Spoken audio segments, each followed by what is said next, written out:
Hey, it's me again, and I have a story for you tonight, one that completely caught me off guard.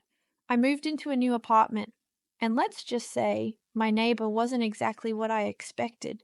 Want to hear how it all started? I had just moved into a new apartment, just me, my boxes, and the sticky summer heat that clung to everything. The building was older but charming. Exposed brick, wooden floors that creaked softly under my bare feet, and huge windows that let in golden evening light. I was unpacking in shorts and a cropped tank, hair tied up messily, sweat making my skin glisten. I stepped into the living room, stretched, and froze. Across the courtyard, one floor up and directly across from me, an open window, and in that window, a man. He was older, mid-30s maybe, clean-cut, broad shoulders, sitting back with a glass of something dark in his hand. His shirt was unbuttoned, sleeves rolled, collar open, and he was watching me. Not in a creepy way, calm, confident, as if he belonged there. And I was the surprise.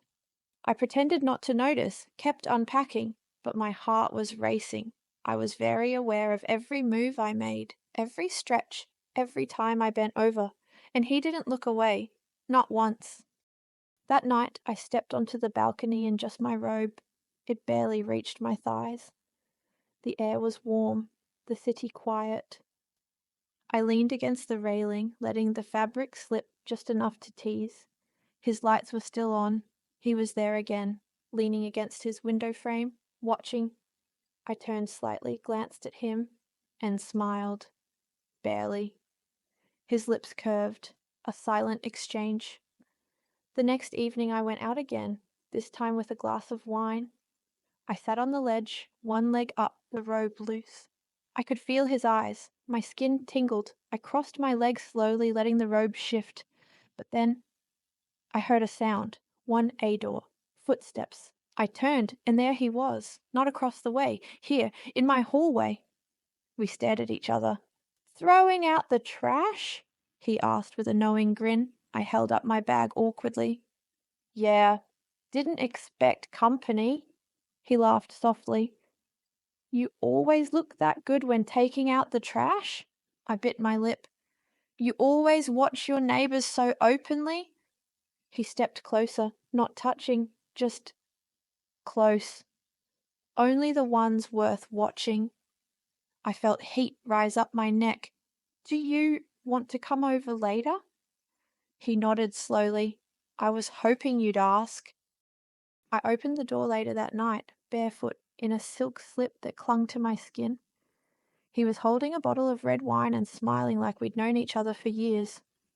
We sat on the couch, close. Our knees brushed. The wine helped, but the tension was already thick. He told me his name. David. Architect? Divorced? I laughed when he said he'd been hoping someone like me would move in. "You make that sound rehearsed." "It's not," he said, looking at my mouth. "You're not like anyone I've ever watched before." My breath hitched. I leaned in. He did too. Our lips met, soft at first, then hungrier. His hands were warm, firm, exploring. My skin burned wherever he touched. We didn't rush. Every move was deliberate, curious. Like we were learning each other through every breath, every graze, every pull. We fell asleep on the couch, wrapped around each other. At dawn, I kissed his shoulder and whispered, "I'll be on the balcony tonight." He smiled without opening his eyes. "I'll be watching." The sun was down. I stepped out onto the balcony, hair down, body bare, under a sheer dress. I leaned forward, elbows on the rail. I knew exactly what I looked like. I knew he was there. I waited. He appeared in his window, his jaw clenched, his hand gripped the frame. Seconds passed. Then he disappeared. Moments later, my buzzer. I opened the door. He didn't speak, just looked at me like he couldn't believe I was real. He stepped inside, pushed the door closed behind him, and then his hands were on me, mouths colliding, bodies crashing. My back hit the wall, my dress slipping off my shoulders. He lifted me, carried me to the bedroom. Breathless, desperate, he kissed every inch of me. I arched under his touch, whispered his name again and again. We moved together like we'd been waiting our whole lives. Later, lying on his chest, I traced circles with my fingers. So, you really couldn't resist? He smiled, eyes closed. Not for a second. I kissed his neck. Good, because I'm not done with you yet.